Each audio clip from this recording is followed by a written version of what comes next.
Hey, welcome. Come in, sit down.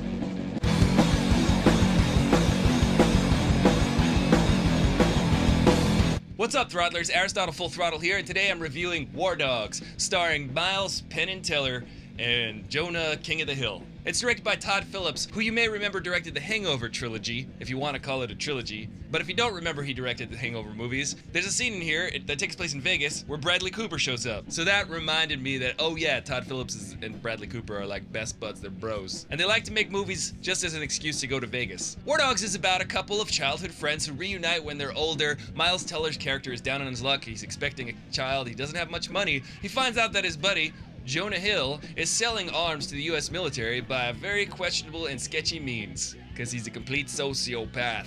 So these two buddies start making millions of dollars because they found out how to profit from war through a certain niche.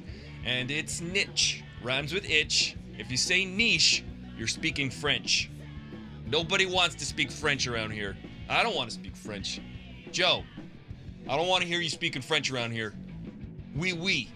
That reminds me of a jingoistic joke where like a US military guy says to a French guy, "Hey, do you guys speak German?" And then the French guy goes, "No, we speak French." And then the US guy goes, "You're welcome." That's like a World War II joke.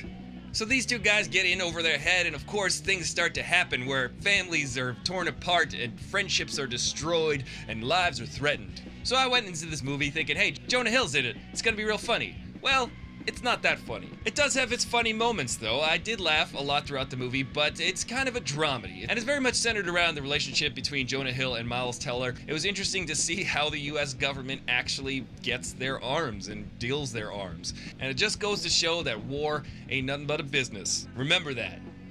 Remember that, Joe.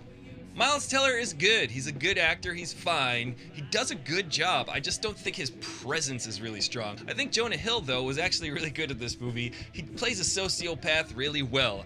I don't know if that's a good thing you want to put on your resume, but Jonah Hill, between Wolf of Wall Street and this movie, he kind of plays a great scumbag. He's funny to watch because you just know he does not care about anything or anyone. And that lends itself to some really funny moments and some really tragic moments. I have to say though, this movie started out really slow for me and there wasn't that much comedy in the beginning, but it does pick up in the middle when they start to get into the thick of things and they get into really dangerous situations, and then the pace starts to elevate, and I was a little bit more invested by the middle of the movie. And by the end of the movie, I just kind of wanted to see what happens in the end. The movie goes on a little bit too long for me. I think it could have been shortened, tightened up, and there's a lot of voiceover, and my problem with voiceover is this.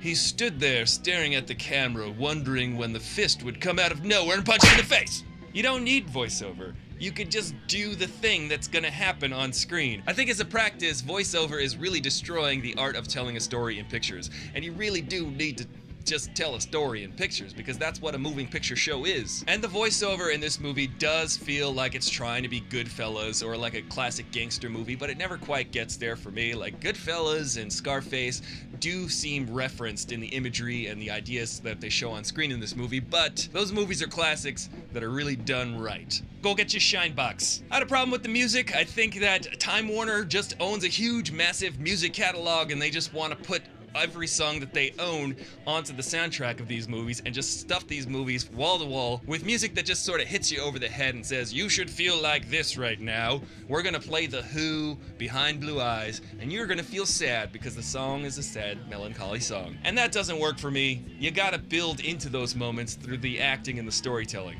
You can't just play a song and just say, hey, now I feel happy.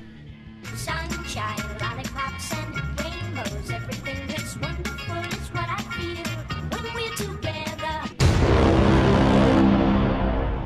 Overall, the movie's just okay. I don't think it's a classic. It does really try to borrow classic elements from really good gangster movies, but it doesn't really quite deliver. So in the end, I give the movie 2.5 froze out of 5. A lot of people don't really like this movie. I think it's fine. I'm not recommending that you rush out to go see it, but hey, if it's on cable one day, check it out. Well, that's my review. How about you? Are you gonna go see War Dogs? Have you seen it already? What's your favorite movie that deals with the behind the scenes and the goings on of war? Mine in recent years are Zero Dark 30 and The Hurt Locker, directed by Catherine Bigelow, Catherine Bigelow is pretty awesome, so I would keep an eye out for any of her movies. I think the important thing that this movie illustrates is how war is just a business. People are just profiting off of these wars. But there are things that you can do right now to help kids who are victims of war. So if you want to find out more information on that, you can click the icon on my face at the end of this video, check that info card, or look for a link in the description below. I have to say, this has been a pretty good week for Aristotle Full Throttle because of all you fans who have been supporting this channel since the beginning. I got some t-shirts available if you guys want to purchase those. If you ever wanted to wear my face on your body, now's your chance. And remember, once I get to 1,000 subscribers, I'm gonna give away one of these darn t-shirts, so better leave a comment below and subscribe to this channel if you want to qualify to win one. And check this out, this is pretty cool. I actually appear in the Rogue One reactions montage on the official Star Wars show, episode 15, on StarWars.com and the official YouTube channel for Star Wars. It's pretty epic. This looks epic! And that is a highlight for me. I'm Aristotle Full Throttle, your bro with the fro and the know, and I'll see you later. Sucle bleu! Here today I'm going to review Sausage Party from the mind of Seth Rogen and Evan Goldberg. Comes this rated R animated feature. It's about a bunch of hot dogs that want to go home with a bunch of buns because they believe that when they go home with a happy customer that they get to put the hot dog in the bun, if you know what I mean. There's no subtlety about it. He turned to the camera and stared and waited for his cue to dance. Sunshine, lollipops, and rainbows, everything